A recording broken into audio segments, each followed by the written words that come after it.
Portanto, um dia feliz para todos os séniores do nosso país. A nossa viagem continua e vamos falar de um tema que é considerado tabu na nossa sociedade.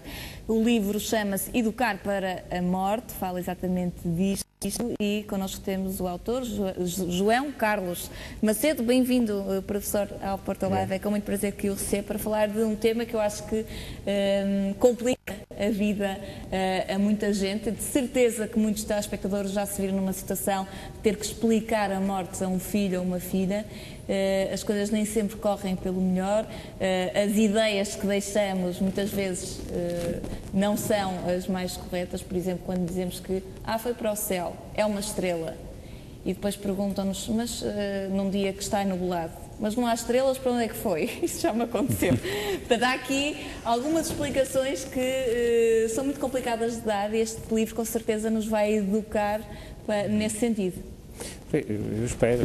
É esse o grande objetivo. É esse o grande objetivo. Quer dizer, antes de mais agradecer por esta oportunidade, por divulgar o livro e falar numa temática tão difícil, não é? Para a sociedade atual. E pegando nas suas palavras, o desafio é esse, quer dizer, esse é um livro que vai ser um contributo para que a temática tabu, digamos, comece a cair.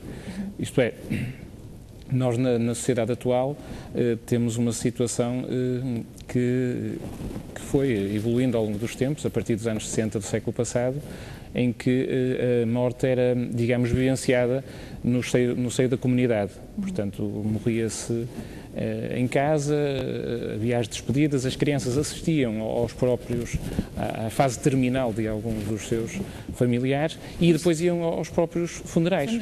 Mas vemos, por exemplo, em certos países, como os Estados Unidos, em que há quase um celebrar daquele momento, ou uma homenagem, não é um celebrar, mas é uma homenagem feita à pessoa, em que há uma reunião com atenção ao trabalho de fazer quase um lanche ou um almoço, e isso para nós faz-nos muita confusão. Sim, a cultura, digamos, da referência em relação aos mortos e ao morrer vai variando de país para país.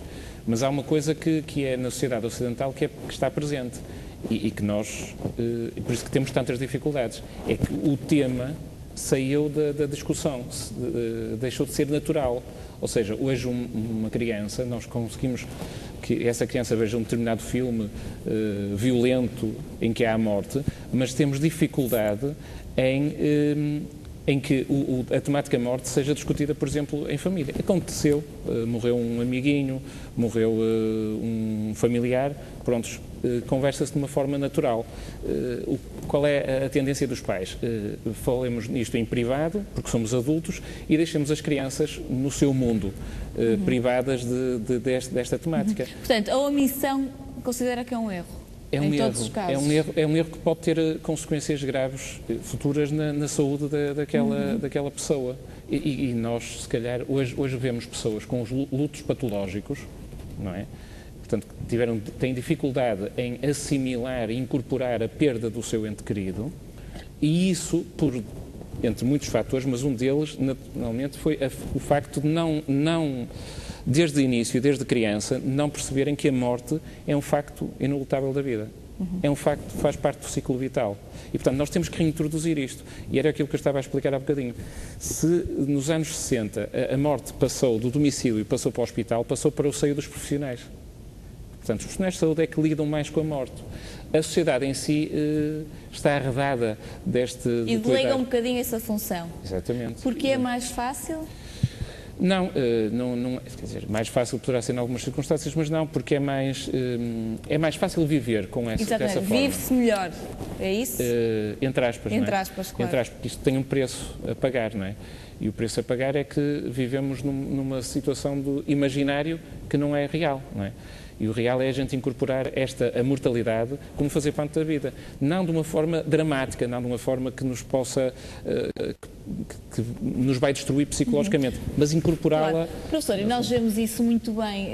Eu acho que há grandes diferenças em termos de gerações, da forma como se vive e como se olha a morte. Os nossos avós têm uma postura relativamente ao facto muito diferente de nós. Sim. Mas comprova um pouco aquilo que eu estava a dizer. Exatamente, as diferenças. Portanto, se calhar tiveram possibilidade de ver os ritos de morte, a morte de algum familiar, coisa que atualmente nós privamos dos nossos filhos.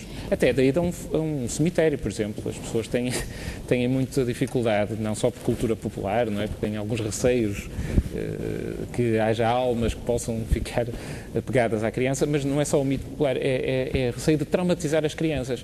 E, portanto, não há uma explicação. Vão visitar a campa de quem? Do avô ou da avó, mas aquilo não diz nada. Porquê? Porque nunca foi isto falado nem na família, nem nas escolas primárias. Eu não quero que a temática da morte, o meu desejo não é que a temática da morte seja um item dos currículos, mas que seja abordada nas escolas de uma maneira, por exemplo, a propósito das estações do ano.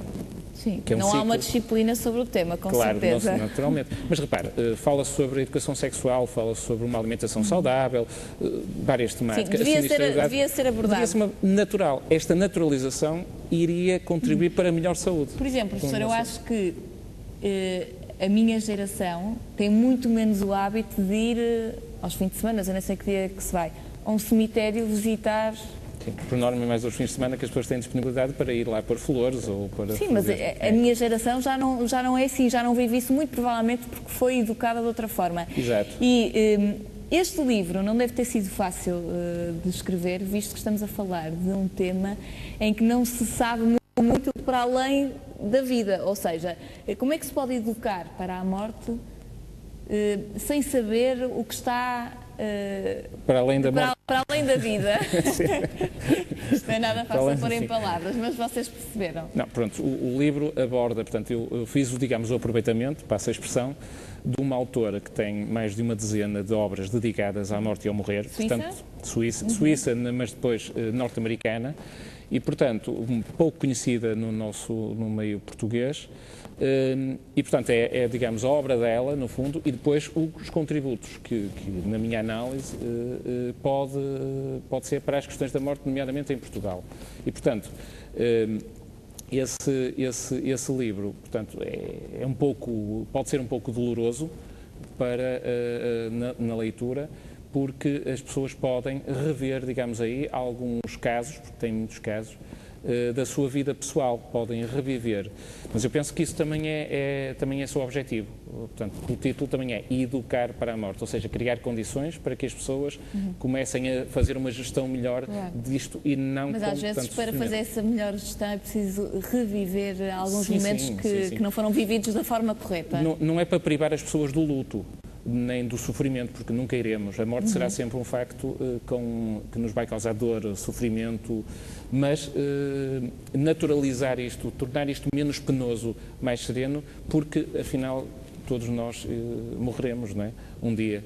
E, portanto, esse é, digamos, o grande objetivo. Mas, alicerçado, digamos, a esses objetivos, era que as pessoas falassem mais sobre a temática e houvesse um grande impulso para os cuidados em fim de vida, que é uma coisa que provavelmente reparou, nomeadamente dos cuidados paliativos, porque nós em Portugal estamos muito aquém dos valores, digamos, que deveríamos ter de unidades de cuidados paliativos, técnicos de conformação de cuidados paliativos, para termos, digamos, um fim de vida que as pessoas possam aceder, digamos, em termos de cuidados de saúde, aceder em um fim de vida o mais digno possível. Portanto, Professor João, nosso tempo já terminou. Contudo, seria interessante dizermos aqui que os direitos de autor, certo? Sim.